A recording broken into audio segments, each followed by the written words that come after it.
Hello everyone, मैं हूं हरिंदर सिंह और आप सभी का स्वागत है मेरे चैनल पे कैड एजुकेशन पे। और आज मैं आप लोगों के लिए लेके आया हूं एक नया टॉपिक जो है एक्सटर्नल रेफरेंसेस। हाँ जी, एक्सटर्नल रेफरेंसेस में हम क्या कुछ करेंगे आज वो मैं आपको बता देता हूं। जैसे कि एक्सटर्नल रेफरेंसेस का शॉर्टकट होता है XREF एंटर। XREF एंटर करेंगे तो ये हमारा एक्सटर्नल रेफरेंसेस का शॉर्टकट जो है वो ओपन हो जाएगा। एक्सटर्नल रेफरेंसेस में मैं आपको सारी चीज़ें बताऊंगा कि हम अटैच DWG किसके क्या काम आता है, attach image, attach DWF, DGN file, PDF file, point cloud और कोऑर्डिनेट, अटैच कोऑर्डिनेट मॉडल, ये सारी चीज़ें हम इसके अंदर पूरा डिटेल डिस्कस करेंगे। उसके बाद ये किस लिए होता है, ठीक है, ये सारी चीज़ें। और यहाँ पे हम फाइल्स को किस तरीके से एडिट कर सकते हैं, साइज के अकॉर्डिंग, स्टेटस के अकॉर्डिंग, टाइप के अकॉर्डिंग, ये सारी चीज़ें मैं आज आपको इस वीडियो में एक्सप्लेन करने वाला हूँ फुल डिटेल में। तो ये पूरा एक्सटर्नल रेफरेंसेस सीखने के लिए आप एंड तक बने रहिएगा। तो चलिए स्टार्ट करते हैं एक्सटर्नल रेफरेंसेस। एक्सटर्नल रेफरेंसेस के अंदर जो सबसे पहले हमारे पास जो कमांड आती है वो आता है अटैच DWG। अब ये अटैच DWG क्या होता है? DWG जो होता है वो होता है हमारे ऑटोकैड का फॉर्मेट। यहाँ पे आप देख सकते हैं, यहाँ पे ऑटोकैड लिखा, तो यहाँ पे .dwg जो रहता है वो हमारा ऑटोकैड का फॉर्मेट है। सपोज कीजिए मेरे पास कोई ऑटोकैड में कोई ड्राइंग बनी हुई है। ड्राइंग इन द सेंस, जैसे कि मैं यहाँ पे कोई चीज़ बना लेता हूँ। जैसे मैं REC एंटर करके रेक्टेंगल बनाते हैं, एक स्टार्ट करते हैं 0,0 से और 50,30 का एक रेक्टेंगल इस तरीके से बना लेते हैं। या फिर कोई फ्लावर ऐड कर सकते हैं। फ्लावर के लिए जैसे F enter, R enter, fillet दे देते हैं, रेडियस 10 का फिलेट दे देते हैं, एक यहाँ पे फिलेट लगा देते हैं इस तरीके से, और एक यहाँ से फिलेट लगा देते हैं इस तरीके से। और ज़्यादा फिलेट दे देते हैं, अभी फिलेट कम है तो मैं रेडियस 10 की बजाय 30 का फिलेट लगा देते हैं, यहाँ से ऐसे और यहाँ से इस तरीके से। ये मेरा एक लीफ बन गया। अब मैं इसमें हैचिंग कमांड दे देता हूँ, H एंटर करके। हैचिंग में हम यूज़ करेंगे ग्रेडियंट पार्ट, पैटर्न की जगह ग्रेडियंट। ग्रेडियंट में हम कलर चूज़ कर लेते हैं, एक ये कर लेते हैं और एक हम वाइट कर लेते हैं। इस तरीके से हमने हैचिंग देना है। इसके बाद हम यूज़ करेंगे array command, AR enter, select object enter, और यहाँ से पोलर कोऑर्डिनेट सिस्टम यूज़ करके यहाँ पे मैं आइटम यूज़ कर देता हूँ 6 की जगह 8। तो ये मेरा फ्लावर तैयार हो गया। अब इस ऑब्जेक्ट को, जो ये मेरी ड्राइंग बनी हुई है, इसको मैं सेव एज, या तो मैं कंट्रोल S दबा के कर सकता हूँ या फिर मैं यहाँ से भी सेव कर सकता हूँ। सेव करके मैं इसको डेस्कटॉप पे नाम दे देता हूँ। देखिए ये .dwg फॉर्मेट में है, यहाँ पे आप देख सकते हैं .dwg फॉर्मेट। इस ड्राइंग को मैं नाम दे देता हूँ फ्लावर, ठीक है। फ्लावर नाम देके मैंने इसको सेव कर लिया। एक मैं और ड्राइंग बनाता हूँ, ठीक है। एक ड्राइंग और बनाते हैं जिसके अंदर आप कुछ भी बना सकते हैं। जैसे फॉर एग्जांपल मैं REC रेक्टेंगल कमांड लेके एक छोटा सा यहाँ पे 0,0 एक रूम डिज़ाइन कर लेते हैं। REC एंटर, 0,0 एंटर, यहाँ पे बनाते हैं हम एक रूम,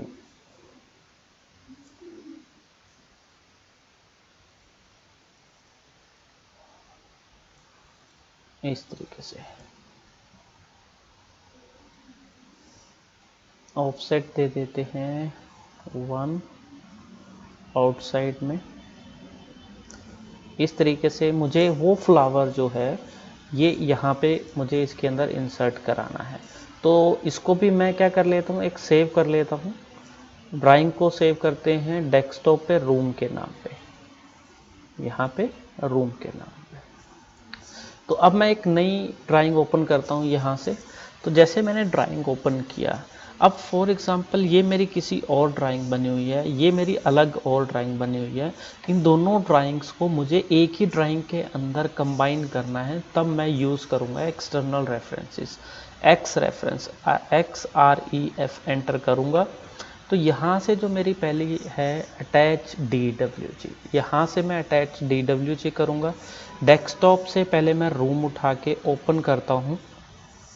तो ये मेरे पास स्पेसिफिकेशन पूछेगा। अगर तो मैं यहाँ पे x, y का अगर मैं 0,0 दे देता हूँ तो वो मेरा x के अकॉर्डिंग y के अकॉर्डिंग उठाएगा। अगर मैं उसको जैसे मैं यहाँ पे ऑन स्पेसिफिक स्क्रीन करके ओके क्लिक करूँगा तो यहाँ पे वो मेरे को स्क्रीन स्पेसिफाई करनी पड़ेगी, तभी मैं उसको यहाँ पे अंदर अटैच कर सकता हूँ। यहाँ पे स्केल का ऑप्शन भी रहता है। अगर मैं स्केल करना चाहता हूँ, स्पेसिफिक स्केल फैक्टर में दुगना करना चाहता हूँ, 2 गुना एंटर करके करूँगा, तो यहाँ पे क्लिक करता हूँ तो देखिए आप मेरी जो ओरिजिनल स्केल था उससे मेरा ये डबल होके आया। मैं आपको यहाँ पे दिखा देता हूँ, ये मेरा ओरिजिनल स्केल है। ओके क्लिक करूँगा ऑन स्क्रीन पे, देखिए तो ये मेरा ओरिजिनल है, ये मेरा डबल होके आया है। तो एज़ पर रिक्वायरमेंट मैं यहाँ पे अपना सेटिंग कर सकता हूँ। जैसे मैं अटैच DWG करता हूँ, अब मुझे उसके अंदर फ्लावर अटैच करना है, तो फ्लावर यहाँ पे क्लिक करता हूँ। ऑन स्क्रीन की जगह मैं कर देता हूँ कि जिस ड्राइंग में मेरा कोऑर्डिनेट के अकॉर्डिंग ये ड्राइंग बना था उसी के अकॉर्डिंग ये मेरा शो करे। तो ये देख सकते हो आप, मेरा उसके अकॉर्डिंग ही शो करेगा। ये देखो यहाँ पे क्लिक कर देते हैं तो वो मेरा उसके अकॉर्डिंग शो करता है।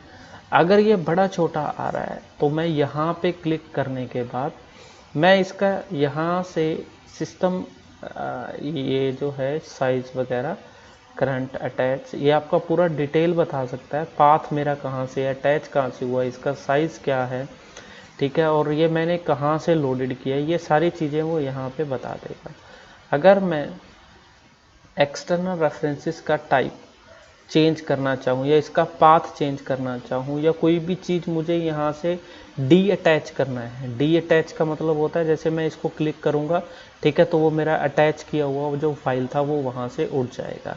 अगर मुझे इसके अंदर ही इसको अटैच करना है तो मैं यहाँ से फ्लावर पे क्लिक करता हूँ, ओपन क्लिक करता हूँ, यहाँ से मैं ऑन स्क्रीन स्पेसिफाई करके ओके क्लिक करता हूँ तो नीचे मेरे पास स्केल का ऑप्शन भी है। देखो ये अभी मेरा बहुत बड़ा आ रहा है, ठीक है, तो अगर मैं यहाँ पे इसको स्पेसिफाई करूँगा तो वो काफ़ी बड़ा आ जाएगा इस तरीके से, ये देखो, ठीक है। अगर मैं यहाँ से इसको छोटा करना चाहूँ, ठीक है, यहाँ पे ये मुझसे स्केल फैक्टर पूछ रहा है तो मैं इसको छोटा कर देता हूँ, 0.5 करके एंटर क्लिक करता हूँ। तो यहाँ पे y में भी मैं 0.5 करके एंटर क्लिक कर देता हूँ। तो उसने क्या किया, मेरा जो ओरिजिनल फाइल था उसको पूरा छोटा बना के इसके अंदर अटैच करा दिया इस तरीके से। तो ये था मेरा एक्सटर्नल रेफरेंसेस। एक्सटर्नल रेफरेंसेस के अंदर मेरा पहला पार्ट जो है DWG, यानी कि कोई भी 2 ड्राइंग्स। अगर मैं सिविल का एग्जांपल लेता हूँ तो सिविल में कोई भी बिल्डिंग बनती है उसमें प्लम्बिंग ड्राइंग रहती हैं, इलेक्ट्रिकल ड्राइंग रहती हैं या HVAC ड्राइंग रहती हैं, ठीक है, या जो अलग अलग हर एक ड्राइंग पे मल्टी हमारे जो इंजीनियर्स होते हैं वो वर्क करते हैं, और जब उनका फाइनल कंबाइन करके एक ड्राइंग बनाना होता है तो हमें एक्सटर्नल रेफरेंसेस की ज़रूरत पड़ती है। अगर इसी ड्राइंग में मैं कोई इमेज इंसर्ट कराना चाहता हूँ बैकग्राउंड पे या कोई भी वैसे यहाँ से मैं कोई इमेज उठा लेता हूँ, सपोज ये इस तरीके की कोई इमेज मुझे इंसर्ट करानी है, ये वाली इमेज इंसर्ट करानी है, तो मैं on screen relative path, no path, full path, ये चीज़ें होती हैं 3, ठीक है। तो यहाँ पे आप रिलेटिव पाथ सेलेक्ट करना है। ऑन स्क्रीन की जगह भी आप XYZ कर सकते हैं। अगर आप इसको कुछ एंगल पे रोटेट करना चाहते हैं तो वो एंगल यहाँ पे स्पेसिफाई कर सकते हैं। ओके क्लिक करके जब मैं यहाँ पे क्लिक करता हूँ तो कितनी बड़ी मुझे फ़ोटो चाहिए वो क्लिक करके यहाँ पे ऐसे क्लिक करेंगे तो इसके साथ आप कोई भी इमेज भी इंसर्ट करा सकते हैं। तो यहाँ पे आप देख रहे हो, यहाँ पे आपको दिखाई देगा कि ये आपके पास DWG फाइल कौन सी है, और इमेज फाइल कौन सी है आप यहाँ से इसको सेलेक्ट करके यहाँ से उसका फुल डिटेल चेक कर सकते हैं कि JPEG फॉर्मेट है और अटैचमेंट है। नेक्स्ट आता है DWF। DWF DGN क्या चीज़ होती है? ये हमारे पास जो फाइल्स होती हैं, ये फाइल होती हैं जैसे कि हायर सॉफ्टवेयर पे, अगर मैं सिविल में बात करूं कि रेविट की कोई फाइल मुझे यहाँ पे इंपोर्ट करानी है, या फिर कोई मुझे 3ds मैक्स की कोई फाइल इंपोर्ट करानी है इसके अंदर, तो वो मैं DWF और DGN फाइल्स होती हैं वो इंपोर्ट करवाऊँगा। PDF के अंदर क्या होता है? PDF के अंदर मेरे को कोई भी PDF, अगर मेरे पास यहाँ पे मैं कोई PDF ओपन कर लेते हैं, यहाँ से हम कोई भी PDF उठा सकते हैं। अगर कोई PDF फॉर्मेट में मेरे पास कोई ड्राइंग पड़ी हुई है तो मैं उस फॉर्मेट से अगर कोई चीज़ यहाँ पे इंसर्ट कराना चाहूँ तो वो मैं इंसर्ट करवा सकता हूँ। जैसे स्टडी में जाके ये मेरे पास PDF फाइल्स पड़ी हैं, ठीक है। तो अगर इस PDF फाइल को मुझे इंसर्ट कराना है, इसको सिलेक्ट करके और ओपन क्लिक करेंगे, ठीक है। तो ये मेरे PDF के 2 टोटल पेजेस थे। ऑन स्क्रीन पे करना चाहता हूँ, यहाँ पे ऑन स्क्रीन करके ओके क्लिक कीजिएगा। यहाँ पे क्लिक करके आप अपने पेजेस जितने मर्जी यहाँ पे इंपोर्ट करा सकते हैं, ये देखिए, ठीक है। तो ये इस तरीके से आप अपना PDF भी इसके अंदर इंसर्ट करा सकते हैं। लेकिन इस PDF को अगर आप एडिट करना चाहो तो आप इसको एडिट नहीं कर सकते हैं। ये PDF के अंदर जो चीज़ एक बार लिखी गई वो चीज़ आप इसको एडिट करना चाहो तो वो एडिटिंग नहीं होगी। वो एडिटिंग कर सकते हैं लेकिन एक डिफरेंट मेथड होता है, वो कैसे होगा वो मैं आपको नेक्स्ट वीडियो में सारी चीज़ एक्सप्लेन करूँगा। तो ये था मेरा PDF को इंपोर्ट कैसे करना है DWG फॉर्मेट में। इसके बाद नेक्स्ट आता है हमारे पास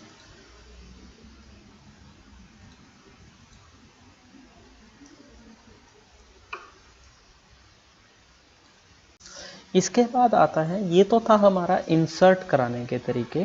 जैसे XREF एंटर करता हूँ तो XREF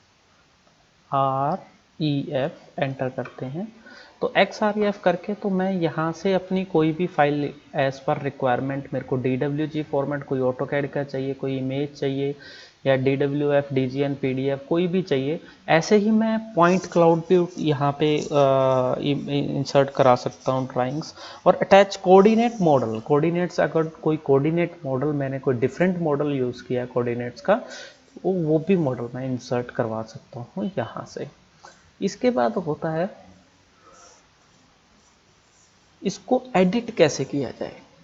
अगर तो आप इसके ऊपर जो ये इसकी बाउंड्री बनी हुई है, इमेज जो हमने इंसर्ट कराया था, तो यहाँ से आप इसको ब्राइटनेस भी इसकी कम ज़्यादा कर सकते हैं। आप देख सकते हैं कि यहाँ पे अगर करते हैं तो 100% ब्राइटनेस है, कम ज़्यादा करनी है तो आप कम ज़्यादा भी कर सकते हैं। कंट्रास्ट भी आप कम ज़्यादा कर सकते हैं। इवन तो कि आप इसको फेड भी कर सकते हैं इस तरीके से, कितना आपको ये वर्टिकल पार्ट शो कराना है और कितना मतलब बैकग्राउंड में रखना चाहते हैं, तो उस हिसाब से भी आप इसको एडिट कर सकते हैं। शो इमेज क्लिक करोगे तो इमेज शो होगा, अगर आप यहाँ पे क्लिक करेंगे तो आपका इमेज शो नहीं होगा। बैकग्राउंड की अगर ट्रांसपेरेंसी रखना चाहते हैं तो आप बैकग्राउंड की ट्रांसपेरेंसी भी रख सकते हैं। इसके बाद आता है create clipping boundary. Clipping boundary क्या चीज़ होती है, इनको बोलते हैं, ये होता है क्लिपिंग बाउंड्री, जहाँ से उसको पकड़ के आप ऐसे करके क्लिप छोटा बड़ा कर सको। This is called the clipping boundary.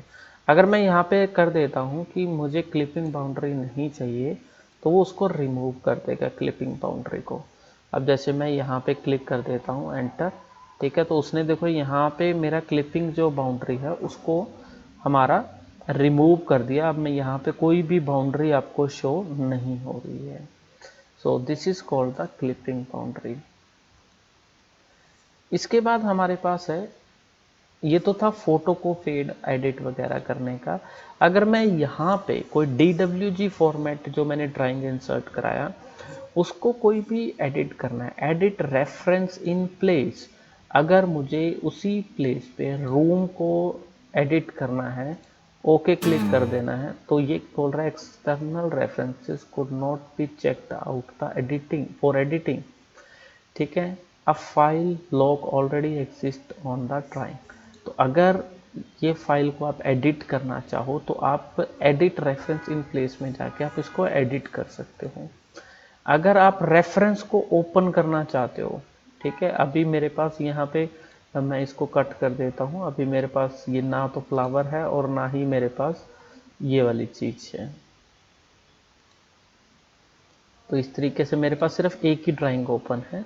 अब मैं यहाँ पे क्लिक करता हूँ और यहाँ पे अगर मैं इसको क्लिक करके एडिट करता हूँ, ठीक है, तो अब मैं इसको एडिटेबल बना सकता हूँ। देखो आप इसको एडिट भी कर सकते हैं। एडिट करने के बाद आप इसको इसके अंदर सेव कर सकते हैं। रिमूव फ्रॉम वर्कशीट, अगर आप इसको वर्कशीट के साथ से रिमूव करना चाहते हैं तो वो रिमूव भी कर सकते हैं।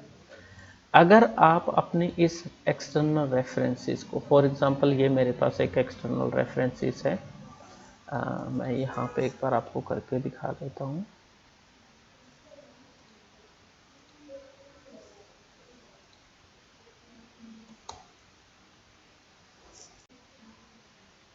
अगर मैं यहाँ पे क्लिक करता हूँ, ठीक है, तो एडिट भी कर सकता हूँ, ओपन भी कर सकता हूँ, रिमूव, अगर क्लिपिंग मुझे रिमूव करना है तो वो मैंने आपको जैसे DWG में बताया ऐसे कर सकता हूँ। अगर मैं ओपन रेफरेंस करता हूँ तो वो एक अलग ड्राइंग के अंदर मेरा जो ड्राइंग थी वो ओपन हो जाएगा। तो अगर मैं यहाँ पे कुछ भी चेंजेस करता हूँ, फॉर एग्जांपल मैं यहाँ से लेके ये ऐसे कुछ बना देता हूँ, मैं इसके अंदर कुछ पार्ट जो है वो अपना चेंज करना चाहता हूँ और उसके बाद कंट्रोल एस दबा देते हैं, कंट्रोल एस दबा के सेव कर लेते हैं। अब मैं दोबारा वापस आता हूँ तो देखो external references file has change, ये मेरे को यहाँ पे एक नोटिफिकेशन दे देगा कि जो मेरी एक्सटर्नल रेफरेंसेस फाइल है वो मेरी जो है वो चेंज हो चुका है उसके अंदर। तो आप इसको अगर रिफ्रेश करना चाहते हैं तो अगर आप इसमें ऐसे क्लिक करते हैं, अगर आप इसमें रिफ्रेश करना चाहते हैं तो इसको रीलोड कर सकते हैं। तो रीलोड करते सार ही आपने जो इसमें चेंजेस किया था वो देखो लाइन यहाँ से आपकी ऑटोमेटिकली इस रेफरेंस के अंदर जो है वो चेंज हो जाएगा। तो इस तरीके से आप अपना रेफरेंस जो है वो आप इसको एडिट भी कर सकते हैं। सो फ्रेंड्स, ये थी मेरी एक्सटर्नल रेफरेंसेस कमांड। तो हम इसको डिफरेंट वे में हम यूज़ कर सकते हैं। तो अगर किसी को कोई प्रॉब्लम हो और कमांड अभी तक कोई समझ में ना आए तो वो नीचे मुझे कमेंट बॉक्स में कमेंट करके मुझसे वो कमांड पूछ सकता है। कोई भी डाउट्स हो वो मुझसे पूछ सकता है, वो सारे डाउट उसके क्लियर होंगे। और thanks for watching and keep on watching. Thank you.